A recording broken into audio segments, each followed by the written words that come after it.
မင်္ဂလာပါဒီနေ့ညကျွန်တော်ကြောင်နဲ့ကျွန်တော်နဲ့essay တစ်ပုဒ်ဖတ်ပါမယ်ဟောပါတော့ဒီကိုကြည်စောအေးရဲ့ essay ပေါ့စာအုပ်ကတော့ကြည်စောအေးရဲ့ coffee ခံစားမှု essay များဆိုတဲ့စာအုပ်ပေါ့နော်ကျွန်တော်သိတဲ့လောက်ဆိုရင်တော့ဒါကကိုကြည်စောအေးမဆုံးခင်ကနောက်ဆုံးထွက်ခဲ့တဲ့စာအုပ်ပဲဖြစ်မှထင်တယ်ဒီသူ့ရဲ့နောက်ဆုံးထွက်ခဲ့တဲ့စာအုပ်ထဲကဘောနော်နောက်ဆုံး essay ကိုကျွန်တော်ကြောင်းနဲ့ကျွန်တော်နဲ့ဖတ်ပါမယ်ခေါင်းစဉ်ကဘယ်ရထားမှာလွဲခဲ့ကြတယ်လဲတစ်ဘိုးအောင်ကျော်လန်းပလက်ဖောင်းပေါ်တွင်အမှောင်သည်ညနေခင်းကိုအရှင်လက်လက်ဝါမျိုးနေသည်တရွက်ကျွေများကအစိမ့်သေးလျက်မီးပွိုင်တွင်ကားတချို့ပိတ်မိနေကြ၏ကျွန်တော်သည်ကဖေးဆိုင်လေးရှိတယောက်တည်းထိုင်နေသောကြပြဆရာကြီးကိုနှုတ်ဆက်ရင်းဝင်ထိုင်လိုက်သည်အကိုကြီးစာမှုကရင်ပေးကျွန်တော်စာမှုကပေးလိုက်တော့စာရည်လေးတစ်အိတ်ထုတ်ပေး၏ဒီမှာဖုတ်မဖတ်နဲ့လူတွေကြားထဲလဲဖုတ်မဖတ်နဲ့ဘာလို့လဲအကိုကြီးကြပြကိုအယိုတေတန်လို့အကိုကြီးကိုကျွန်တော်လေးသားတဲ့အချက်တွေထဲမှာထို့သောကိစ္စတွေလည်းပါသည်ကြပြကိုလက်ရေးမှုနဲ့ပဲပေး၏မလတော့လဲတန်ရှင်းတရက်တော့လက်ရေးဖြင့်စနစ်တကျရေး၏စာအိတ်ပေး၍ပေး၏သူ့အသက်အရွယ်သူ့ကလောင်သူ့တပါသူ့ဟာဖြင့်ဆိုလျင်ဖြစ်တယ်လို့ကြုံတယ်လို့ပေးလိုက်လျင်လဲမြည်သည့် editor မြည်သည့်ထုတ်ဝေသူဖြစ်စေလက်ခံကြမိတာဖြစ်သည်သို့တော့ထို့သို့မလို့ကြပြာကိုအယိုသေးတန်မှာစိုးလို့ဟုပြောပါသည်ကျွန်တော်အဖေလောက်အရွယ်ပင်ဖြစ်တော်လဲကျွန်တော်တို့အုပ်စုကိုလာတန်ကိုအောင်ပါညိုကိုလူအိမ်ကိုနိုးကိုမြင့်စိုးတို့ကသူ့ကိုအကိုယူခေါ်ကြတဲ့ဖြင့်ကျွန်တော်လဲနှုတ်ကြိုးကအကိုယူတာခေါ်၏သူကတော့တခါတလေကျွန်တော်တို့ဟာဆောက်ကလေးတွေကိုခေါ်ရသည်ခါကိုအမြဲတစေထောက်ထားရသည်အုတ်ထုတ်ကိုငိုက်ဆိုင်ဆောင်းထားရသည်ခက်ညံ့ညံ့ကြပြဆရာတွေကိုအထင်သေးရသည်ဟာတညံရှိသည်တယောရသည်ကြပြရေးချင်းတစ်ခုတည်းနဲ့အသက်မွေးသည်သူ့ကိုယ်သူပြန်မေးသလားတခြားလူကိုပဲမေးသလားတော့မသိမင်းကအောင်ချိတ်လားဟုရဆက်မေးခွန်းထုတ်သွားခဲ့သည်နှစ်ဂျွန်ကြီးတယောက်အသေးစောပြီး Westwood တယောက်အသေးနောက်ကျခဲ့ခြင်းမှာအင်္ဂလိပ်စာပေဖို့ကန်ဆိုးမှုတစ်ခုပဲဖြစ်သည်ဟုဆမ်မာဆက်မွန်ကရေးခဲ့ဘူးပါသည်ကျွန်တော်တို့မြန်မာကဗျာအဖို့မှာဟောမိသူကအသေးစောပြီးမိသူကအသေးနောက်ကျလို့ကန်ဆိုးခဲ့ပါတယ်လေဖော်ဝေးအသေးစောခဲ့သည်မောင်ချောနွယ်အသေးစောခဲ့သည်အောင်ချိတ်အသေးစောခဲ့သည်မြန်မာခေတ်ပေါ်ကဗျာဤကန်ဆိုးမှုမှကြာခြင်းသည်ကျွန်တော်တို့နှလုံးသားများကိုတုန်လှုပ်စေခဲ့ပါသည်အကိုကြီးသည်သူမကွယ်လွန်မီနှစ်အနည်းငယ်အတွင်းတိတ်ဆုံးသွားကြသောကြပြဆရာများစာရေးဆရာများအကြောင်းကိုကတ်တလောက်အမည်ဖြင့်စာအုပ်ထုတ်ခဲ့မှုပါသည်ခတ်ထောင်းခတ်မာရေးရန်ဖြင့်မောနေအောင်ဖတ်ခဲ့ရသောစာအုပ်ဖြစ်သည်လူငယ်ကြပြဆရာတယောက်၏ကြပြစာအုပ်အမှတ်တရညစာစာဝဲတစ်ခုတွင်အကိုကြီးနဲ့ကျွန်တော်တွေ့တော့ကတ်တလောက်ဆက်မြေးတော်ဘူးလားဟုမေးမိသည်ခါဆက်ရေးရင်ပြီးမှာမဟုတ်တော့ဘူးပြန်ပြောပါသည်သူရှေ့နောက်အနီးပတ်ဝန်းကျင်တွင်ကြပြဆရာလူကြီးလူလက်လူငယ်များမှတဖြုတ်ဖြုတ်ကျွေးနေကြပါသည်တရက်တွင်တော့သူဘာစိတ်ကူးပေါက်တည်နေသည်ငါမောလာခြင်းနဲ့ဟုစကားအဆက်ဆက်မရှိပဲကျွန်တော်ပြောပါသည်ထို့နောက်ကျွန်တော်တို့မုံရွာကြပြစုဝေးလောက်ကြတော့လဲသူလာဖို့ကြိုးစားပါလေသည်သို့တော့မလာဖြစ်ခဲ့ပါ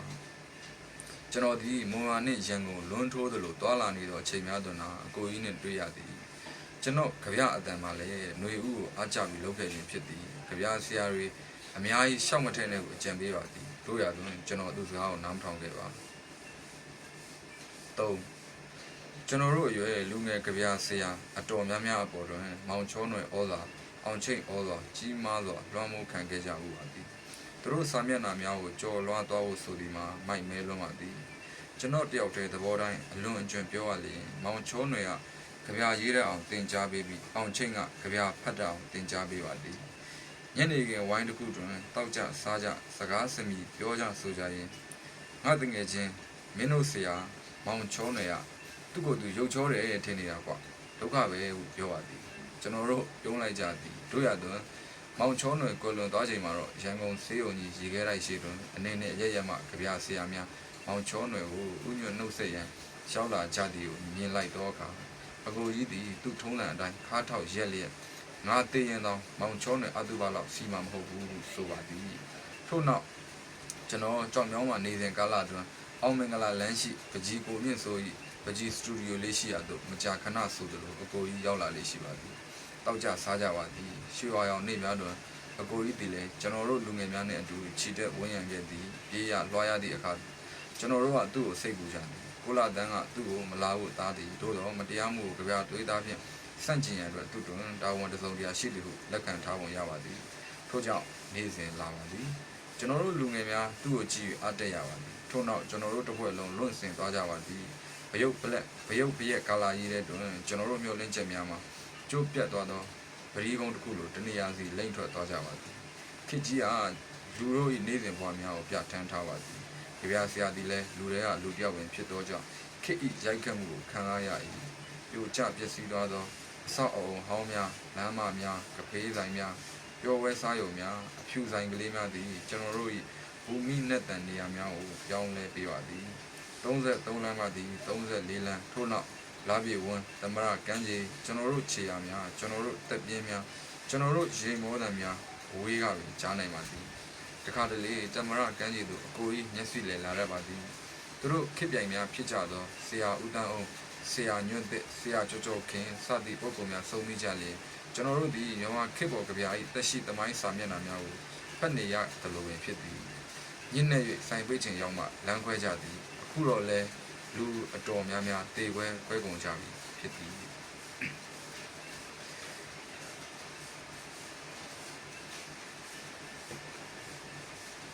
ဒီတစ်ခေါက်ကျွန်တော်ရန်ဒီတစ်ခေါက်ကျွန်တော်ရန်ကုန်ရောက်တော့ရန်ကုန်သည်ကိုဗစ်အန္တရာယ်ကြောင့်တစားပြင်ပေါ်မှာမိုးသားမဲမဲများသည်တိုင်းပြည်အားအမှောင်တို့အောက်ကြားရောက်လူစေတဲ့အခြေအနေကိုနမိတ်ပြနေပြီးအောင်လူတချို့၏မျက်နှာပေါ်တွင်အမိပေါ်ပြ၍မရသည့်ခံစားမှုတစ်ခုခုကိုကျွန်တော်တွေ့ရ၏ကြပြအတန်ပြန်လောက်ရန်အတွက်ကိုမိုးဝေးထံအကိုကြီးစာမှုသွားယူရမည်သူကျမ်းမာရေးတိတ်မကောင်းလို့မျိုးရဲမထွက်တာကြာပြီဟုကိုမိုးဝေးကပြောသည်ကျွန်တော်လည်းအချိန်မရသောကြောင့်မြောက်ရကုံအိမ်ထိမတော်နိုင်ခဲ့ပါတောင်းရရှိသည့်စာမှုတချို့တောင်းပြီးပြန်လာခဲ့သည်ငါထိုနေ့ကကြပြဆရာကြီးအောင်ချိတ်ခွေလွန်သွားပြီဟုတော့တည်င်းမှာလူမှုကွန်ရက်စာမျက်နှာပေါ်တွင်တနေ့ကိုနေရာယူထားပါသည်ကျွန်တော်ရင်ထဲတွင်ကွန်ကရစ်ဖြော်ဆက်တစ်လုံးလိုတုံခါဆူညမ်းနေပါသည်မြေဝတ်တုံရေဂုံပြူအပ်တဲ့လူတစ်ယောက်ကိုစီးကြိုပြီးတော့ဟုကျွန်တော်မရေးတတ်ပါတွားနေတော့ဆရာကြပြတွေထာဝရရှင်တန်နေမှာပါဟုကျွန်တော်မရေးတတ်ပါငင်းချမ်းကအနားယူပါတော့ဆရာဟုကျွန်တော်မရေးတတ်ပါကိုလှတန်ကွယ်လွန်သောအခါအကိုကြီးကရေးခဲ့ဖို့ဒီစာသားလေးကိုတတိယနေမိပါသည်ညီလေးဘာမှမဟုတ်ပါဘူးကွာတဲ့ထိုစကားကိုကျွန်တော်အကြိမ်ကြိမ်နှလုံးသွင်းထားမိခဲ့ပါသည်ဇန်နဝါရီ20 2020ဒီလိုကြီးဖြစ်ပါတယ်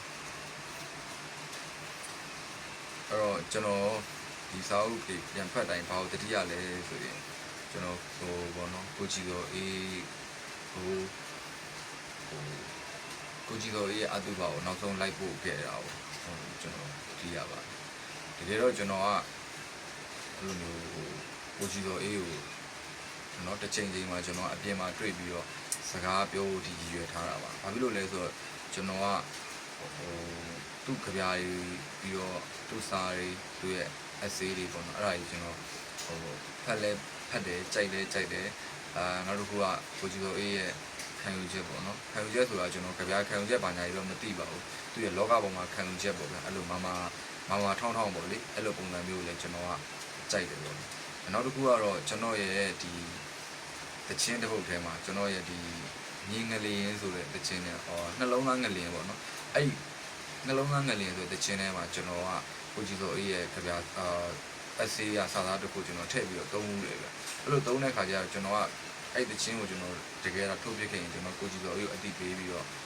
ခွန်လဲတောင်းနေတယ်ပေါ့နော်အဲ့လိုမျိုးလေးဖြစ်တဲ့အတွက်ကျွန်တော်တနေ့ကျရင်တော့ကိုကြည့်တော့နဲ့ကျွန်တော်တွေ့အောင်မယ်လို့ကျွန်တော်စိတ်ကူးတာပေါ့စိတ်မကောင်းတာနဲ့ပဲနောက်ဆုံးကျွန်တော်သိလိုက်ရတာကိုကြည့်တော့ရဲ့အာတူပါမှာပေါ့ရန်ကုန်မှာပဲကျွန်တော်လိုက်ဖို့ခဲ့ပေါ့အဲ့ဒါကိုကျွန်တော်ဒီစာအုပ်ကိုကြည့်တော့စာအုပ်တွေပတ်တိုင်းအမြဲတမ်းတတိယပါတယ်အဲ့လိုက်ဖို့ခဲ့တဲ့မြင်ကွန်းပေါ့နော်အဲ့တော့အဲ့ဒီကျွန်တော်ထက်သုံးခဲ့တဲ့ဘောနော်စာသားလေးကျွန်တော်ပြောပြပါမယ်အဲ့ဒါလေးနောက်ဆုံးအနေနဲ့ပေါ့အဲ့ဒါဘာလဲဆိုတော့ဒီ UI ဆိုတဲ့စကားကိုဘယ်လိုတီထွင်လိုက်မှန်းမသိပေမဲ့အတော်လဲရက်ဆက်ပြီးတော့အတော်လဲထိရောက်တဲ့စကားပါ ကျွန်တော်က